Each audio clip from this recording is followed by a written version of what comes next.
नमस्कार, मैं हूं बालकृष्ण थरेजा। आप देख रहे हैं डेली लाइव। आइए शुरुआत करते हैं आज के समाचारों की। जिला कारागार के बंदियों द्वारा पिछले कई दिनों से की जा रही भूख हड़ताल वीरवार को जिला कलेक्टर से कार्रवाई का आश्वासन मिलने के बाद समाप्त हो गई।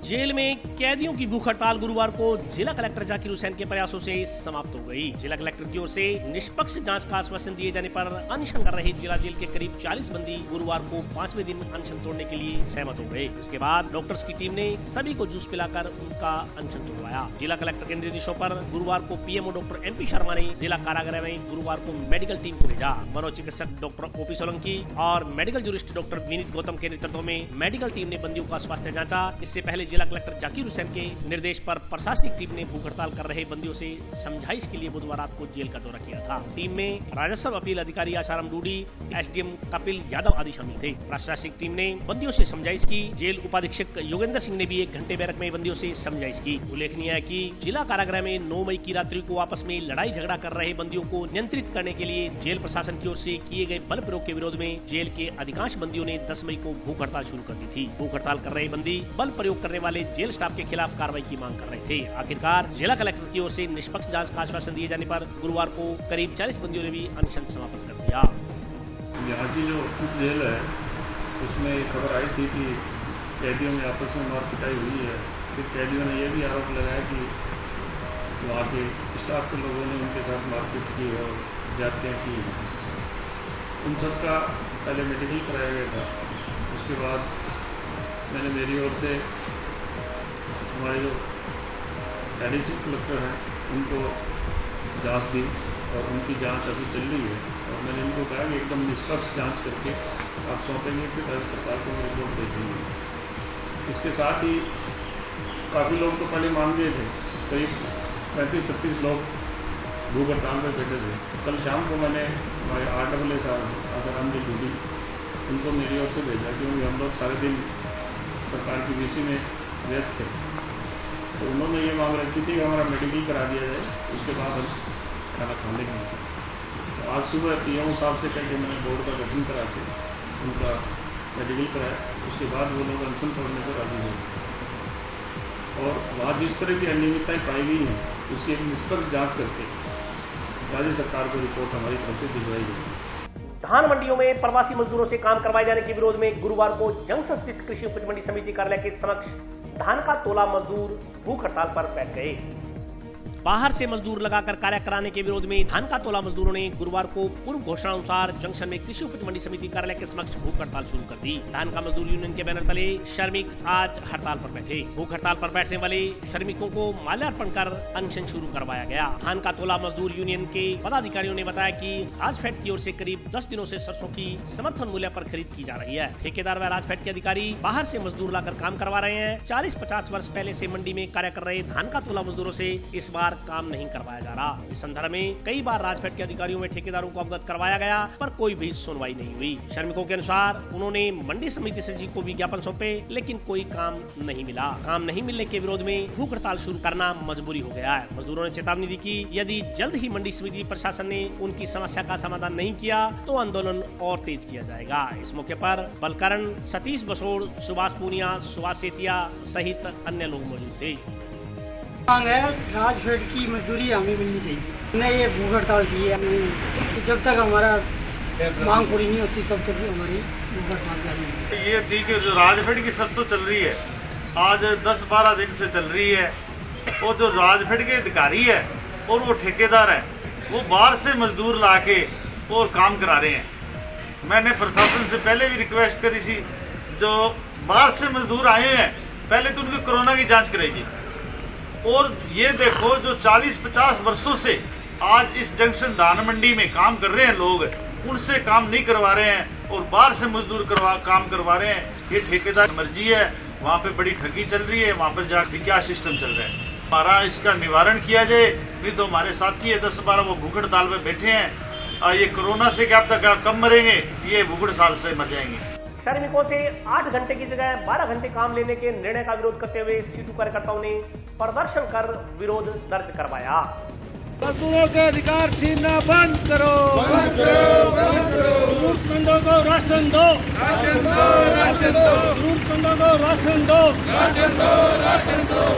6 घंटे की 4 शिफ्टों में कार्य करवाने सहित अन्य मांगों को लेकर भारतीय ट्रेड यूनियन केंद्र सीटू के राष्ट्रीय आह्वान पर टाउन जंक्शन में सीटू के श्रमिकों ने कार्यस्थल पर हाथों में मांगे लिखी तख्तियां लेकर विरोध दर्ज करवाया। टाउन जंक्शन में विरोध दर्ज करा रहे श्रमिकों ने आरोप लगाया कि मोदी सरकार की ओर से कोरोना महामारी की आड़ में मजदूरों एवं मेहनतकश जनता के मौलिक अधिकारों को छीना जा रहा है। उन्होंने कहा कि पूंजीपतियों के पक्ष में फैसले लिए जा रहे हैं। अभी हाल ही में मध्य प्रदेश, गुजरात व कर्नाटक में 8 घंटे की बजाय 12 घंटे काम करने की कानूनी साजिश को अंजाम दिया गया है। दूसरे राज्य भी इसे आने वाले दिनों में लागू करने पर सहमत हो गए हैं, लेकिन सीटू इसकी कड़ी निंदा करता है। उन्होंने 12 की बजाय 6 घंटे की 4 शिफ्टों में मजदूरों से काम लेने की मांग करते हुए कहा कि इससे बड़ी संख्या में मजदूरों को काम मिल सकेगा और बेरोजगारी भी कम होगी। इसके अलावा कोरोना महामारी में अग्रिम पंक्ति में खड़ी आशा सहयोग ने मिड डे मील वर्कर योजना, डॉक्टर्स, नर्सेज व स्कूल अध्यापकों तथा सफाई कर्मचारियों को 50 लाख रुपए का बीमा कवरेज देने और 25,000 रुपए प्रोत्साहन राशि के रूप में तुरंत भुगतान करने, अप्रवासी मजदूर व उन हिस्सों में जो कोरोना महामारी की चपेट में आए हैं वहां रहने वाले जरूरतमंद लोगों को मेडिकल सुविधा प्रदान करने, राशन एवं नगद सहायता देने की मांग भी की गई है। इस मौके पर रामेश्वर वर्मा, शेर सिंह साक्य, अकबर खान, वली शेर, मुकद्दर अली, जगजीत सिंह जग्गी, आमिर खान, नारायण राम, वारिस अली सहित अन्य लोग मौजूद थे। श्रम कानूनों में मजदूर विरोधी संशोधन वापस लो, श्रम कानूनों में मजदूर विरोधी संशोधन वापस लो। आज पूरे देश भर में CITU की तरफ से जो सेंट्रल सरकार ने मजदूर विरोधी कदम उठाए हैं, अभी तय किया है कि तमाम मजदूर जो 8 घंटे का टाइम तय था, पिछले 100 साल से भी ज्यादा समय में मजदूरों ने लड़कर अपना हक लिया था काम का। अभी सेंट्रल सरकार और तमाम दूसरी राज्य की सरकारें जो 8 घंटे का समय तय कर रही है, मजदूरों पर बड़ा हमला है, उसके खिलाफ और 3 साल के लिए जो हमारे मजदूरों के कानून है उनको सरकार रद्द कर रही है। कोई भी कानून मजदूर का प्रभावित नहीं रहेगा। ये बड़ा हमला पूंजीपति पक्ष में मोदी सरकार ने किया है और मजदूरों पर बड़ा हमला है। आज हम मांग करते हैं कि आज जरूरत इस बात की थी कि टाइम को कम किया जाता, 6 घंटे का दिन किया जाता, दिहाड़ी की जाती, ताकि ये कोरोना वायरस के चलते पूरे 2 माह से जो मजदूर घर में बैठा है, बर्बाद हो गया, सड़कों पर है, भूखा है, मर रहा है, रेल से कट रहा है। जरूरत इस बात की थी कि अगर 6 घंटे का टाइम फिक्स करते, 3 शिफ्ट में काम करता मजदूर, तो ज्यादा लोगों को मजदूरी मिलती, ज्यादा जो प्रोडक्शन ज्यादा होता।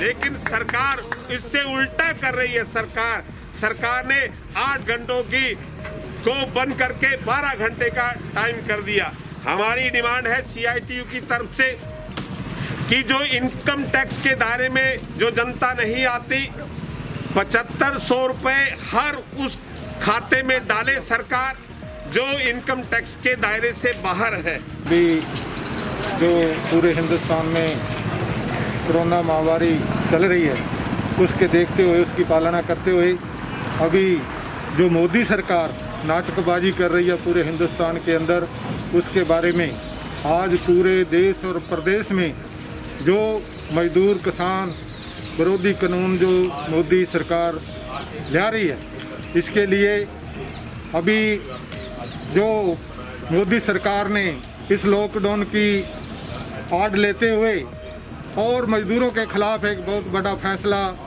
लिया है कि मजदूर को लड़ झगड़ के मजदूर ने कुर्बानियां दे के जो 8 घंटे का समय तय किया था, आज उसको 12 घंटे लिया जा रहा है, कानून बना रहे हैं। इसके खिलाफ हमारा कहना है कि देश और प्रदेश में मोदी सरकार ड्रामाबाजी बंद करे, भाषण बंद करे, लोगों को संभाले। लोग भूख मर रहे हैं, उन मजदूरों को संभाला जाए, उसकी भोजन और राशन की व्यवस्था की जाए।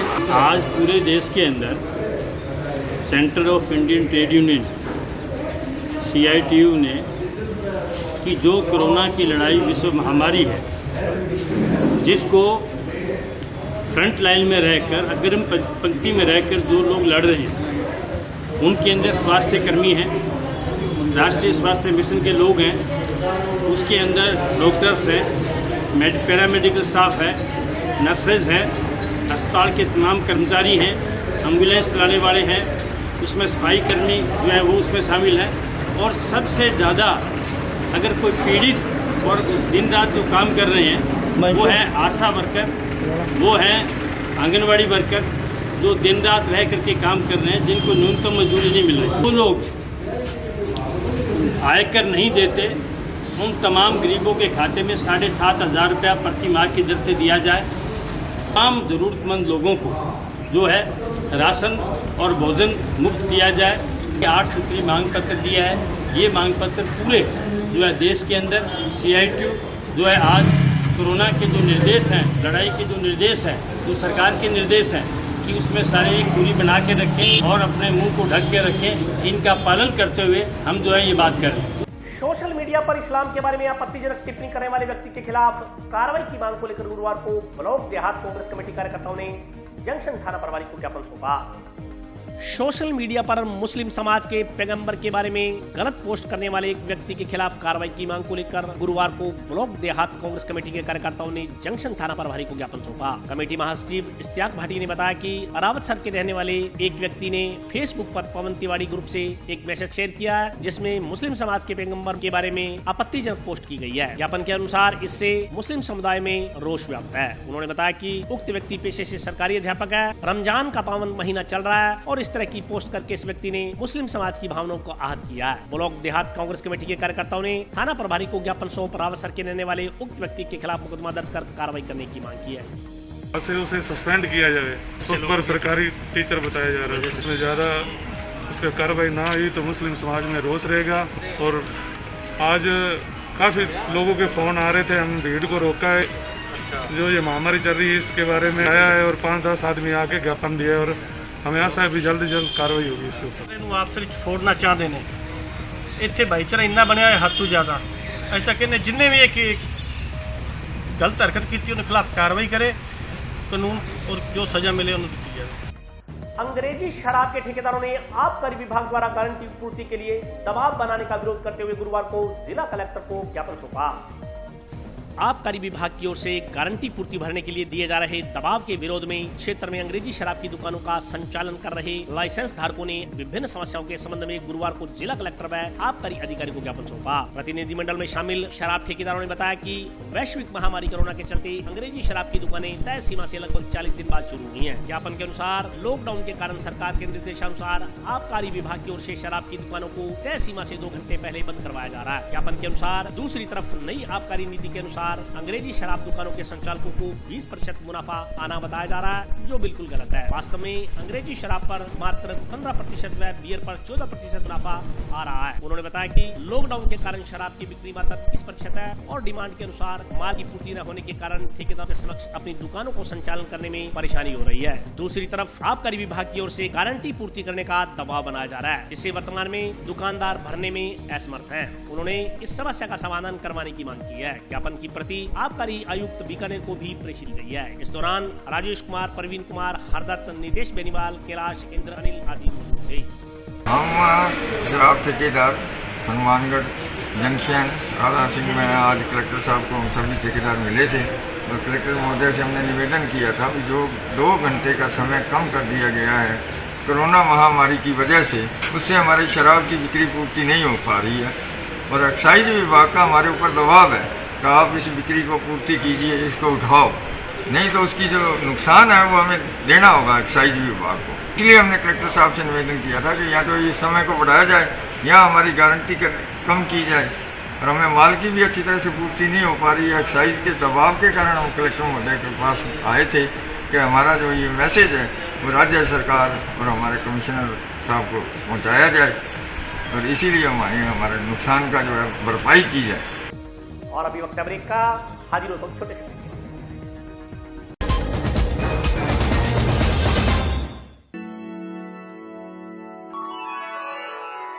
यूं तो कई बार मुझे हंसते देखा है, पर ये हंसी कुछ और है। ये गहना मुझ पर जचता है, पर ये महज एक गहना नहीं, ये रूपरेखा है मेरे मन की, हंसती खिलखिलाती लहरों की, जो आतुर थी अब तक मुझ पर सजने को। इसलिए ये गहना ही मेरा सच्चा श्रृंगार है, श्रृंगार है, श्रृंगार है।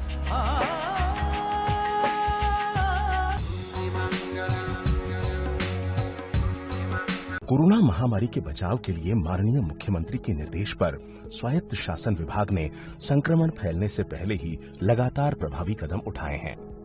प्रतिदिन लाखों जरूरतमंदों को मुख्यमंत्री भोजन योजना के तहत विभिन्न संस्थाओं के सहयोग से भोजन वितरित किया जा रहा है। आश्रय स्थलों में रहने वाले बेघर लोगों को भी 100 रुपए तक का निःशुल्क भोजन उपलब्ध करवाया जा रहा है। सभी नगरीय निकाय क्षेत्रों में सभी सार्वजनिक स्थानों पर साफ सफाई व डोर टू डोर कचरा संग्रहण की समुचित व्यवस्था की गई है। सभी सफाई कर्मचारियों, जमादारों और स्वास्थ्य निरीक्षकों को सैनिटाइजर, साबुन और दस्ताने खरीदने के लिए 1,000 रुपए की नकद राशि दी गई है। प्रदेश के श्रमिक, वेंडर्स और जरूरतमंद परिवार जो किसी योजना में पंजीकृत नहीं हैं, उनको सरकार ने 1,000 रुपए की सहायता दी है। अब इन्हें 1,500 रुपए की और अतिरिक्त सहायता दी जा रही है। गली मोहल्लों में सार्वजनिक स्थानों पर सोडियम हाइपोक्लोराइड का छिड़काव कर उन्हें विसंक्रमित किया गया है। किराना और दवा की दुकानों को लॉकडाउन में छूट दी गई है। साथ ही ग्राहकों के बीच 1 मीटर की दूरी रहे, इसके लिए 1-1 मीटर पर सर्कल बनवाए गए हैं।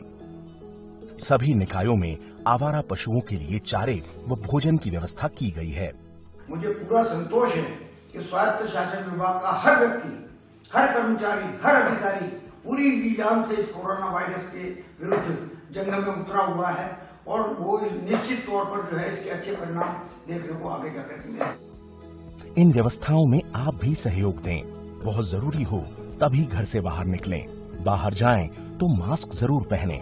नियमित रूप से हाथ धोते रहें। सामाजिक दूरी बनाए रखें। खांसते और छींकते समय रुमाल लगाएं। आइए हम मिलकर कोरोना को हराएं। ब्रेक के बाद स्वागत है। आइए नजर डालते हैं अगले समाचारों पर। वित्त मंत्रालय की ओर से की गई राहत पैकेज की घोषणा में निर्माण एजेंसियों के ठेकेदारों को बड़ी सहूलियत दी गई है। इन घोषणाओं को सराहनीय बताते हुए स्थानीय ठेकेदारों ने इसकी भूरी प्रशंसा की है। प्रधानमंत्री नरेंद्र मोदी की ओर से मंगलवार को किए गए 20 लाख करोड़ के पैकेज की घोषणा में पहले चरण में बुधवार को कई सेक्टर्स के लिए राहत का ऐलान किया गया है। वित्त मंत्री निर्मला सीतारमण ने इसकी घोषणा की है। इससे प्रत्येक वर्ग में खुशी की लहर है। आम नागरिक इसे अवसर के रूप में देख रहे हैं। राहत पैकेज में निर्माण एजेंसियों को बड़ी सहूलियतें दी गई हैं। स्थानीय निर्माण एजेंसियों के ठेकेदारों ने राहत पैकेज को लेकर की गई घोषणाओं को सराहनीय बताते हुए इसकी भूरी प्रशंसा की है। ठेकेदारों ने बताया कि रियल एस्टेट के सभी प्रोजेक्ट 3 महीने के लिए आगे बढ़ा दिए गए हैं। आवास एवं शहरी विकास मामलों में मंत्रालय के अधीन काम कर रहे प्राधिकरण रियल एस्टेट भी शामिल है। इसके अंतर्गत चल रहे प्रोजेक्ट में हो रहे निर्माण कार्य और रजिस्ट्रेशन के लिए 6 महीने तक का एक्सटेंशन दिया जा रहा है। 25 मार्च के बाद जो भी रजिस्ट्रेशन और कंस्ट्रक्शन के लिए प्रोजेक्ट आगे बढ़े हैं, उन्हें 6 महीने के लिए फायदा होगा। निर्माण एजेंसियों से जुड़े ठेकेदारों ने बताया कि अगर प्रोजेक्ट 6 माह बाद भी पूरा नहीं हो रहा तो जरूरत पड़ने पर नियामक प्राधिकारी इसे 3 महीने और बढ़ाने की अनुमति दे सकते हैं। इसके अलावा टेंडर प्रक्रिया में प्रोजेक्ट पूर्ण होने तक जमा होने वाली सिक्योरिटी राशि में भी राहत देते हुए अब यह राशि जमा नहीं करवानी पड़ेगी। ठेकेदारों ने बताया कि निर्माण कार्य देश के लिए विकास का पहिया है। वित्त मंत्री द्वारा की गई घोषणाएं प्रत्येक वर्ग के लिए बड़ी राहत है। इसके अलावा प्रधानमंत्री नरेंद्र मोदी द्वारा स्वदेशी अपनाने की जो मुहिम चलाई गई है, उसके तहत सरकार अगर 200 करोड़ रुपए तक की खरीद करेगी तो इसके लिए ग्लोबल टेंडर जारी नहीं किया जाएगा। उल्लेखनीय है कि ग्लोबल टेंडर की वजह से विदेशी कंपनियां टेंडर हासिल करने की दौड़ में आगे होती हैं और घरेलू छोटे उद्योगों को मौका नहीं मिल पाता। ठेकेदारों ने कहा कि राहत पैकेज सिस्टम बदलने का काम करेगा। सरकार द्वारा योजनाबद्ध तरीके से राष्ट्र के अर्थव्यवस्था में परिणात्मक एवं गुणात्मक बदलाव लाने की दिशा में एक ठोस कदम है। इससे समाज के हर मानव को आर्थिक रूप से बढ़ने का मौका मिलेगा। विकास हमारे राष्ट्र का एक पहिया है। इसकी जो गति है हमेशा चलायमान रहनी चाहिए। जैसे कि नेशनल हाईवे का निर्माण है, ब्रिज है, लाइनिंग है, ये जितने भी कंस्ट्रक्शन के कार्य हैं, सिविल कार्य हैं, ये जब तक नहीं होंगे, सबसे जो बड़ा पैसा अगर सरकार का जो जिसको बोलते हैं इकोनॉमी जो घूमती है, वो विकास कार्यों से घूमती है। जब पैसा आएगा, सुनो, ठेकेदार कार्य करेगा तो लाखों की संख्या में जो मजदूर हैं वो कार्य पर आएंगे, उनको रोजगार मिलेगा। ये सबसे बड़ी बात है कि हर एक सिविल कार्य में आप देखो, डोजर चलाने वाला है, ट्रक वाला है, ट्रांसपोर्ट है, सीमेंट है, कंक्रीट है, बजरी है, सभी का परिवहन कार्य चलेगा। तो तेल जो गाड़ियों में डलता है या विकास कार्य में जो गाड़ियां चलती है, रोलर है, एक्सकावेटर मशीनें जो भी चलती है, मशीनें, जनरेटर है, सब में डीजल की खपत होगी। तो इनसे जो राजस्व है वो सरकार को जाएगा, राज्य सरकार को जाएगा, भारत सरकार को जाएगा। इस प्रकार मैं ये कह सकता हूं कि विकास एक सबसे बड़ी धुरी है इस राष्ट्र की अर्थव्यवस्था में गुणात्मक सुधार लाने के लिए और अर्थव्यवस्था मजबूत करने के लिए। और जो छूट दी गई है सरकार द्वारा, भी 6 महीने के अंदर आपको जो है किसी प्रकार का कोई कटौती नहीं होगी। और इससे क्या है कि विकास कार्य जो अभी तक जो लॉकडाउन चला है, इस 6 महीने की जो सहूलियत दी है, इससे जो है ना कार्य जो ये समझ लो भी अपने जो पीछे चले गए, जो बंद पड़े थे कार्य, उनके अंदर तेजी से सुधार आएगा। तो जो कार्य अपने पिछले लॉकडाउन के समय में नहीं हो सके, वो कार्य द्रुत गति से शुरू होंगे, इसका बहुत फायदा मिलेगा। कल जो वित्त मंत्रालय की वित्त मंत्री माननीय निर्मला जी सीतारमण जी द्वारा भवन निर्माण और अन्य निर्माण के लिए 6 माह की जो छूट दी गई है, वो छूट वास्तव में स्वागत योग्य कदम है, क्योंकि पिछले 2 महीनों से विकास के कार्य ठप पड़े थे और विकास कार्य के साथ साथ हमारे जो बिल्कुल जो बात या स्थिति आ रही थी, वो प्रतिदिन जो डेली मजदूर, दिहाड़ी मजदूर, जो रोजाना कमाने वाले और रोजाना कमा के खाने वाले, उन लोगों की आर्थिक स्थिति बहुत ही दयनीय हो गई थी। अब इनको भवन और जो भी निर्माण के लिए हमें 6 माह की सशर्त बिना शर्त की जो छूट दी गई है, विकास के साथ साथ हमारे मजदूर भाइयों के लिए भी यह कदम बहुत ही अच्छा है। और इस कदम को हम हनुमानगढ़ की तरफ से स्वागत योग्य कदम मानते हैं और इनको धन्यवाद देते हैं। बिल्कुल क्यों नहीं होगा काम तो चलेंगे। काम भी पहले जो काम थे, वर्क ऑर्डर जो हुए थे, वो सारे के सारे काम रुके हुए थे, क्योंकि कोरोना का जो महामारी है उस पे सारा का सारा ध्यान जो सरकार है, नगर परिषद है, उनका सब ध्यान जो था पूरे का पूरा वो कोरोना को विजयी करने का ध्यान था। पहले जो हमारे टेंडर के अंदर 2% की जमा राशि ली जाती थी, अब माननीय निर्मला जी ने अपनी जो घोषणा में कहा है कि 2% राशि वो नहीं ली जाएगी। इससे हम ठेकेदारों को काफी राहत मिलेगी। आर्थिक मदद की मांग को लेकर गुरुवार को स्थानीय गायकों व लोक कलाकारों ने मुख्यमंत्री के नाम का एक ज्ञापन जिला कलेक्टर को सौंपा। लॉकडाउन की वजह से परेशान हो रहे लोक गायकों, लोक भजन गायकों व वाद्य यंत्र कलाकारों ने भी अपनी समस्या सरकार के समक्ष रखी है। गुरुवार को इन्होंने जय मां सरस्वती संगीत संगठन के बैनर तले जिला कलेक्टर को मुख्यमंत्री के नाम का एक ज्ञापन सौंपा। ज्ञापन में अपनी मूलभूत आवश्यकताओं को पूरा करने में आ रही परेशानियों से अवगत करवाया गया है। ज्ञापन में कहा गया है कि इस समय पूरी दुनिया कोरोना संक्रमण के चलते परेशान है। एक तरफ आम आदमी के समक्ष सरकार की ओर से किए गए लॉकडाउन को सफल बनाने की चुनौती है, तो दूसरी तरफ इस लॉकडाउन में सीमित संसाधनों से अपने परिवार की मूलभूत आवश्यकताओं को पूरा करना उससे भी बड़ी चुनौती बन गया है। इस वैश्विक महामारी काल में सबसे ज्यादा परेशानी उन्हें उठानी पड़ रही है जो ताजा कमाकर खाने वाले लोग हैं। इन्हीं परिस्थितियों में लोक गायक, लोक भजन गायक व वाद्य यंत्र कलाकारों के परिवार भी गुजर रहे हैं। इन्होंने राजस्थानी सभ्यता संस्कृति को बचाने में अपना योगदान दिया है, लेकिन आज उन्हें भी धार्मिक जागरणों, कीर्तनों एवं अन्य छोटे मोटे धार्मिक समागमों से होने वाली आमदनी रुक जाने की वजह से परेशानियों का सामना करना पड़ रहा है। ज्ञापन में कहा गया कि इस वैश्विक महामारी को हराने के लिए सामाजिक दूरी के मूल मंत्र को अपनाना भी जरूरी है। सामाजिक दूरी के इस नियम का पालन पालन अगर किया जाता है तो आगामी करीब 2 साल तक इस तरह के जागरणों, कीर्तनों एवं अन्य छोटे मोटे धार्मिक समागमों को स्थगित किया जाना जरूरी होगा। अगर यह सभी धार्मिक समागम बंद रहेंगे तो कलाकारों के परिवारों के भूखे मरने की नौबत आ जाएगी। कलाकारों के पास आय का अन्य स्रोत नहीं है। ज्ञापन में सरकार से मांग की गई है कि वर्तमान में चल रही विकट परिस्थितियां जब तक सामान्य नहीं हो जाती तब तक सरकार उन्हें मासिक भत्ते के रूप में सहायता उपलब्ध करवाए। सरस्वती संगीत संगठन जिला हनुमानगढ़ की ओर से जो ये लॉकडाउन चल रहा है कोरोना की वजह से, जितनी भी महामारी है और इसमें जितने भी हमारे कलाकार भाई है वो सभी भाई अब निठल्ले हो गए और बेले हो गए हैं, क्योंकि जब से ये कोरोना चला है तब से हमारे पास ना कोई जागरण है, ना कोई हमारा व्यवसाय है। हमारे परिवार कुछ ऐसे परिवार हैं जिनका काम ही सिर्फ जागरण से चलता है जी। तो मेरी राजस्थान सरकार से, माननीय जिला कलेक्टर साहब से ये विनती है कि हमें मासिक भत्ता या इतनी हमारे पास ऐसी कोई पूंजी नहीं है कि जिससे कि हम हमारा दूसरा काम शुरू कर सकें। तो हमारी यही विनती है कि हमारी तरफ भी ध्यान दें और हमें मासिक भत्ता या किसी तरह का कोई नया रोजगार करने के लिए प्रोत्साहित करें ताकि हम अपने बच्चों को पाल सकें। आज पूरे 2 महीने से हम हमारे घर बैठे हैं, कोई प्रोग्राम नहीं है, कोई जागरण नहीं है, किसी तरह का कोई काम नहीं है।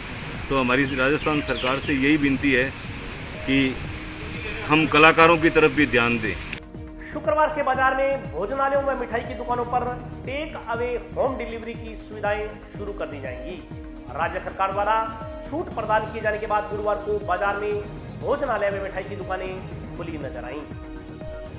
राज्य सरकार द्वारा ऑरेंज जोन में कई दुकानों को खोलने की छूट दी गई है। इसमें रेस्टोरेंट, भोजनालय, मिठाई की दुकानें, ग्रामीण क्षेत्रों में सड़कों पर स्वस्थ ढाबे आदि शामिल हैं। राज्य सरकार के निर्देशानुसार मिठाइयों की दुकानों और भोजनालयों पर केवल टेक अवे एवं होम डिलीवरी ही की जाएगी। गुरुवार को मुख्य बाजारों में मिठाइयों की दुकानें खोलने के साथ ही चहल पहल देखने को मिली। उल्लेखनीय है कि कुछ नियम व शर्तों के साथ दुकानों को खोलने की छूट दी गई है। इसमें सोशल डिस्टेंसिंग के नियमों की सख्ती से पालना करवाई जाएगी। मिठाई विक्रेताओं ने बताया कि लॉकडाउन के बाद से ही दुकानें बंद पड़ी थी। दुकान में पड़ी लाखों की मिठाइयाँ पड़े पड़े ही दूषित हो गई। इससे मिठाई विक्रेताओं को काफी आर्थिक हानि झेलनी पड़ी थी। राज्य सरकार द्वारा दुकानों को खोलने के लिए छूट दे दी गई है, लेकिन मिठाई की दुकानों पर कल से काम शुरू किया जाएगा। हाइजीन का ध्यान रखते हुए गोदामों में हलवाइयों से काम करवाया जाएगा। राज्य सरकार के निर्देशानुसार केवल टेक अवे की सर्विस ही प्रदान की जाएगी। इसके अनुसार कोई भी ग्राहक सामान लेने के बाद दुकान में नहीं रुकेगा। सोशल डिस्टेंसिंग को लेकर ग्राहकों को 1 मीटर की दूरी बनाए रखने व सैनिटाइजर का इस्तेमाल करवाए जाने को लेकर भी खास ध्यान रखा जाएगा। आज हमें एडीएम साहब ने हमें छूट दी है, तो उससे हमें कल से काम चालू कर देंगे। आज साफ सफाई की है सारी दुकानों में, तो कल से हम मिठाई बनाने चालू कर देंगे, ताज़ा मिठाई बनाने चालू करेंगे। तो जो पहले वाली मिठाई थी हमने दूसरे दिन वो सारी फेंक दी थी, तो आर्थिक नुकसान बहुत हुआ हमें। तो आगे से जैसा भी सोशल डिस्टेंसिंग पूरी रखेंगे, सोशल डिस्टेंसिंग और अलग अलग सैनिटाइजर लगा रखा हमने, बाहर लगा रखा है। तो पहले सैनिटाइजर होता है, फिर आता है, बाहर गेट बंद कर रखा है। उसी हिसाब से देते हैं। भाई आधा किलो बड़ी मिठाई वो कल से देंगे, पैकिंग में देंगे बस। हाँ, टेक वे के और होम डिलीवरी के घर पहुँचाओ और यहाँ पैकिंग करके सोशल डिस्टेंस से पूरा ध्यान रखो। प्रशासन से आदेश हुआ है, मैसेज आया है मोबाइल पे, उसके हिसाब से ही डिस्टेंसिंग की पालना कर रहे हैं। बाहर हमने गोल निशान लगा दिए हैं। हर ग्राहक को हमारा आदमी मुंह पे मास्क लगाए हुए, हाथों में दस्ताने पहने हुए, उसको सामान बाहर ही दिया जाएगा। अंदर बैठ के कोई खाना वाना नहीं दिया जाएगा, कोई मिठाई नहीं खिलाई जाएगी। जो भी आदेश प्रशासन से मिला है उसका बिल्कुल हर तरीके से पालना करेंगे। हमें भी अपनी सुरक्षा की ज़रूरत है। तो मैं तो ये कहता हूँ भी सभी दुकानदार भाई ऐसा ही करें। डिलीवरी जैसे भी फोन आता है उसके घर पे मास्क लगा के, हाथों में दस्ताने पहना के सामान उसके घर भिजवा नहीं, अपने दुकान के अंदर आने नहीं देंगे। बाहर गोल निशान लगा रखे, उनको रिक्वेस्ट करेंगे भी आप प्लीज थोड़े दूर रहिए, डिस्टेंसिंग की पालना करिए। नगर परिषद ने लॉकडाउन के बीच शहर में विकास कार्यों को हरी झंडी दे दी है। इसी क्रम में गुरुवार को बटनेर दुर्ग के सामने सीसी सड़क का निर्माण कार्य आरंभ हुआ। नगर परिषद ने गुरुवार को टाउन स्थित भटनेर दुर्ग के सामने जर्जर अवस्था में पड़ी सड़क का निर्माण कार्य आरंभ कर दिया। लॉकडाउन के कारण पिछले 2 महीने से जिले में समस्त निर्माण कार्यों को रोक दिया गया था, लेकिन धीरे धीरे जनजीवन पटरी पर आने के साथ ही नगर परिषद ने शहर में विकास कार्यों को हरी झंडी दे दी है। इसी क्रम में भटनेर दुर्ग के सामने सड़क निर्माण कार्य आरम्भ किया गया है। नगर परिषद के अधिकारियों ने बताया कि सड़क निर्माण कार्य को लेकर टेंडर लॉकडाउन से पूर्व भी हो गए थे। भटनेर दुर्ग के सामने करीब 3925 मीटर लंबी व 60 मीटर चौड़ी सीसी सड़क निर्माण बनाई जाएगी। उन्होंने बताया कि करीब 40 लाख रुपए की लागत से सड़क निर्माण का कार्य करवाया जा रहा है। नगर परिषद द्वारा हनुमानगढ़ टाउन के अंदर किला रोड का सड़क निर्माण कार्य प्रारंभ कर दिया गया और ये सड़क जो है लगभग 40-25 मीटर और 7 मीटर चौड़ाई के अंदर बनाई जाएगी। पूर्व में भी बाढ़वासियों की काफ़ी मांग थी कि सड़क को जो है सीसी सड़क निर्माण किया जाए। लॉकडाउन के कारण पहले कार्य नहीं करवाया जा सकता था और इस सड़क पर कुल लागत लगभग जो है 40 लाख रुपये आएगी और आगामी 15 से 20 दिनों के अंदर इसका कार्य पूरी करवा दी जाएगी। उस सड़क निर्माण का जो एस्टिमेटेड कॉस्ट था वो उतना ही था, उतना इस सड़क को जब किले तक बनाया गया। आगे जो है वो कारपेट रोड बनाई जानी थी, लेकिन वार्डवासियों की डिमांड थी वो कारपेट न करवा के सीसी करवाया जाए, इसलिए इसका सीसी सड़क निर्माण करवाया जा रहा है। ये अपने जो किला गेट है उससे आगे जहाँ तक पुरानी सीसी रोड बनी हुई है वहाँ से लेकर जो राउस रोड है वहाँ तक बनेगी। और आज के लिए बस इतना ही। कल फिर हाजिर होता हूँ नए समाचारों के साथ। तब तक आप स्वस्थ रहिए, प्रसन्न रहिए और लॉकडाउन के नियमों की पालना करते रहिए। नमस्कार।